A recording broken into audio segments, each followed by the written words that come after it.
ของแท้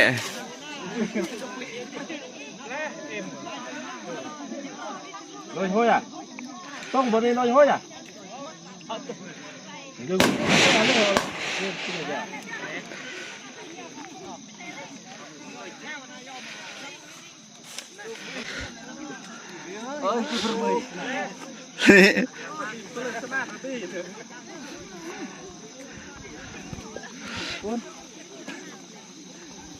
เดือดมือเลยทำไมเสียมขาดพอเถอะจะได้เกินโอ้ขัด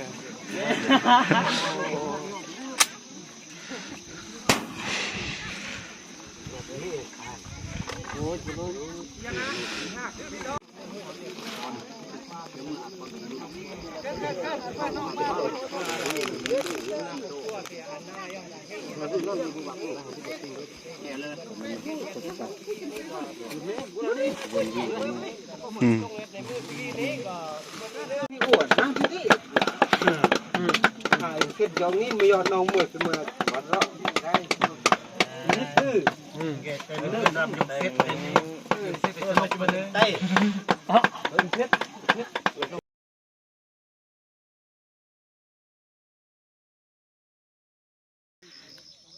กราบทักทายสบายดีและสวัสดีครับพ่อแม่พี่น้องเนาะบอกว่าจะอยู่ในประเทศหรือว่าต่างประเทศก็ขอตอนรับเข้าสู่ซองบาแพงเราเนื้ออีกคือเก่าคือเดิมพี่น้องมื้อนี้มาพบมาพอกับบาแพงก็อยู่ในสวนสลีข้าวโพดพี่น้องและก็สิพาพี่น้องเข้าไปเบิ่งวิถีชีวิตนะของชนเผ่ากระหมู่พี่น้องมื้อนี้ก็สิมี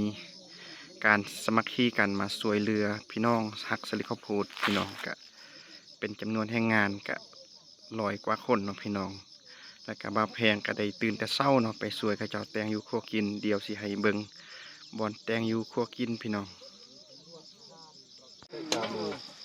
มันมีตรงนี้หน่อยรถนะร่องเคลื่อนหมดเล็กๆแต่มันน้ำมีตรงนี้ทุบแล้วมันต้องพอตัดเลย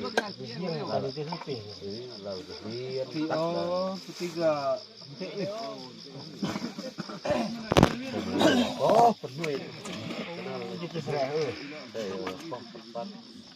จะปั๊มอาหารปีนี่อยู่อ๋อ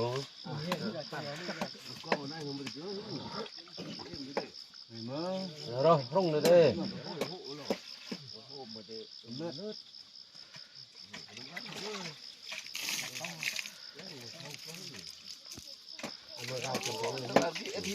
thằng la mắt nó bự mắt cao liền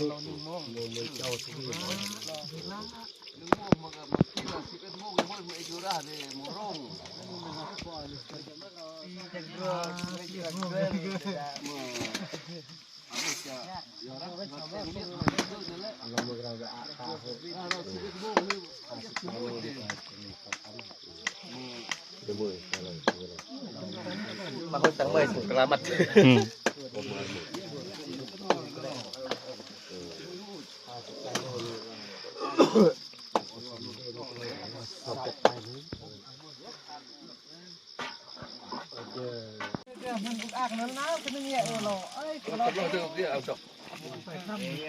ayo ho am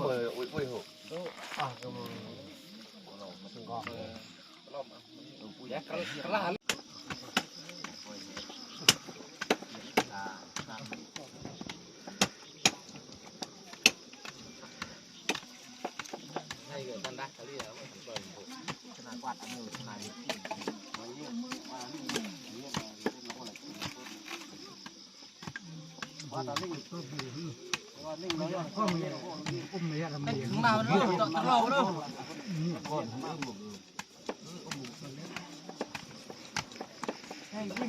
còn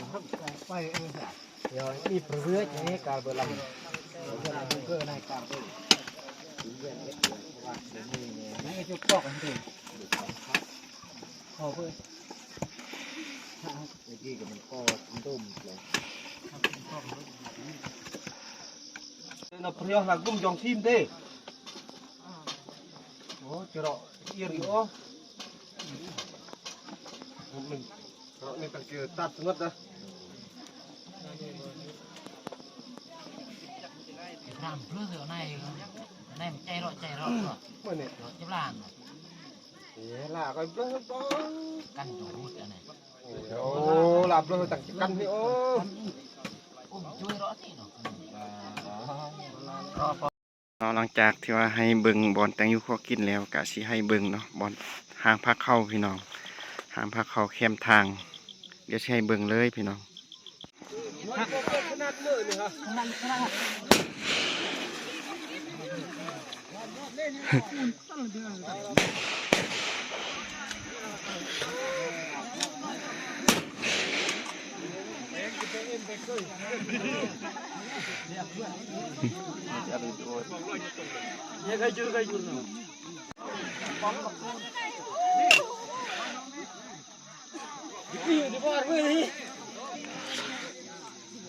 ini dia ni lucu ni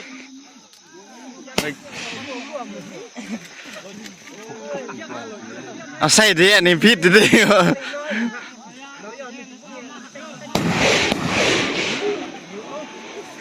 ของแท้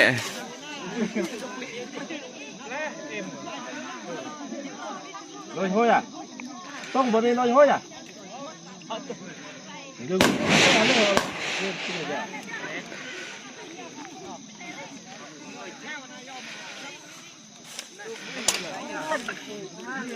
โอ้เอาใส่ dia lucu ni đó cái gì này quay lua nữa nó cái đi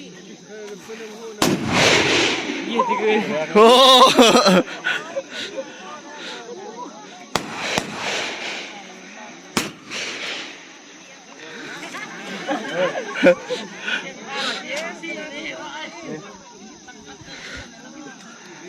ที่ประเมิน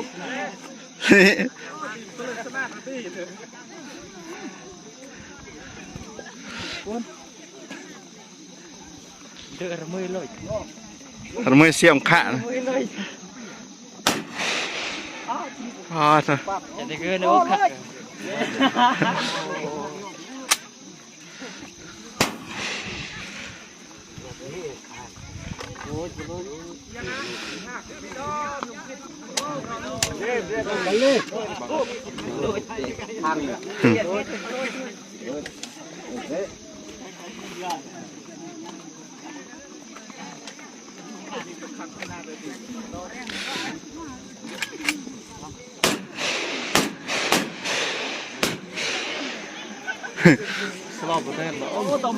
สลับไปเตะมิดเลย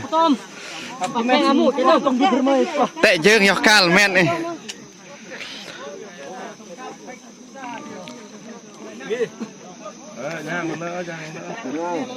ตั้งกล้องลง YouTube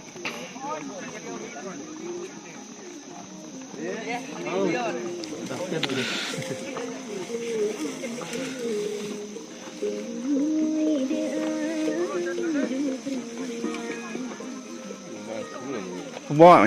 มันทั้งบ่คือเสมอเนาะ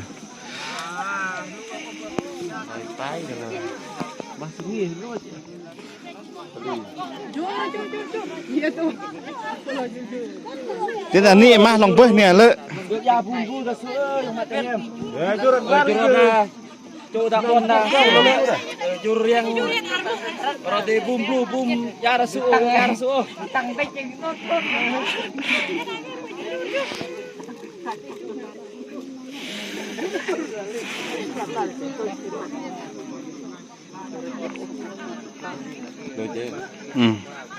จบ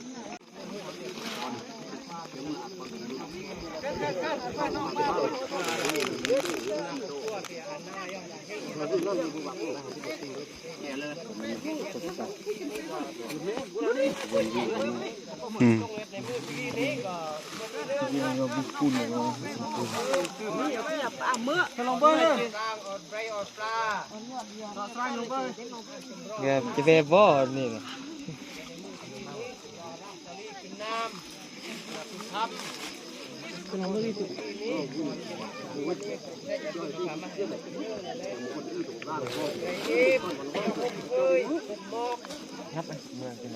อีสุกเลยครับ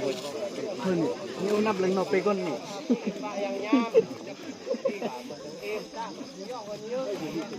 โอ้ยนับจะลึงอยู่บงติ้งก็หักมาเล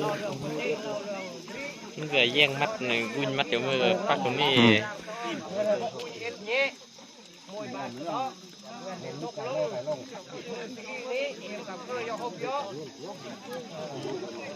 Song mông bơ ma si song mông ở thác đòn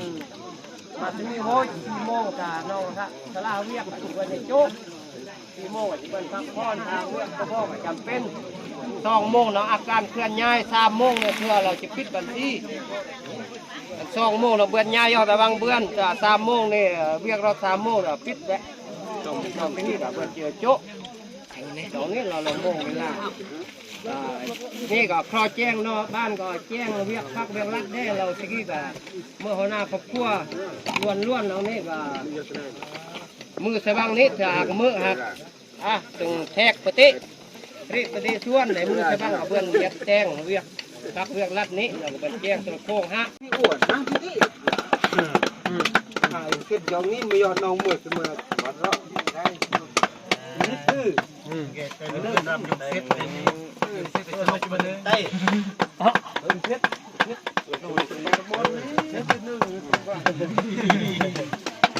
โอ้ยคนน่ะจะมีแค่ทำมันตั้งนะนี่ผมไม่โอ้ยปากครับผมรำเมื่อยเมื่อยเรียนนี่เจ็บแล้วเดิมมาก็ยังไอ้ตรงนี้เป็นยอดแล้วโอ้โอ้ไปโอ้เด้มาเด้ก็เลยตัดนี่เด้ เอาเนาะพี่น้องหลังจากที่ว่าเจ้ามาฮักสลีสวยเนาะกะเป็นเวลาตอนเที่ยงแล้วเนาะกะฮอดโมงกินข้าวกินน้ำเนาะเดี๋ยวนี้กะสิให้เบิ่งบรรยากาศในการกินข้าวสวยเนาะเพราะเมื่อกี้ก็ได้ให้พี่น้องเขาได้เบิ่งตอนปั่นข้าวเช้าเนาะเดี๋ยวนี้กะสิให้กินเบิ่งตอนกินข้าวสวยสิเป็นจังใดเนาะกะท่าเบิ่งน้ำกันพี่น้อง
เอาเนาะพี่น้องสำหรับการมาแต่งยูโคกินสวยพี่น้องเนาะฮักซาลีก็ถือว่าสำเร็จเรียบร้อยแล้วเนาะตอนนี้ก็สิได้กะเกียมกับบ้านกับเพื่อนพี่น้องแล้วก็ภาพบรรยากาศเรานั่นได้ให้พี่น้องเฮาได้เบิ่งเนาะความสามัคคีของคนที่ว่าอยู่ในชนบทลาวพี่น้องโดยเฉพาะก็คือชนเผ่ากะหมู่ก็มีความสามัคคีช่วยเหลือกันช่วยเหลือในยามคับคันสุขเชิญพี่น้องก็ช่วยกันเฮ็ดช่วยกันสร้างไปเนาะพี่น้องก็ให้พี่น้องเฮาทางฝั่งไทยและก็ฝั่งอเมริกาเนาะได้เห็นถึงความแปลกใหม่เนาะความสามัคคีของคนในชนบทลาวพี่น้องและสุดท้ายนี้ก็ขอฝากซองอีกคือเก่าคือเดิมเด้อบ่ว่าจะเป็นพี่น้องฝั่งลาวฝั่งไทยและก็พี่น้องฝั่งอเมริกาถ้าได้เห็นคลิปของเฮาแล้วก็อย่าลืมกดไลค์กดแชร์กดติดตามเด้อพี่น้องพบกันใหม่อยู่ในคลิปหน้าสำหรับมื้อนี้ก็ต้องขอกล่าวคำว่าสบายดี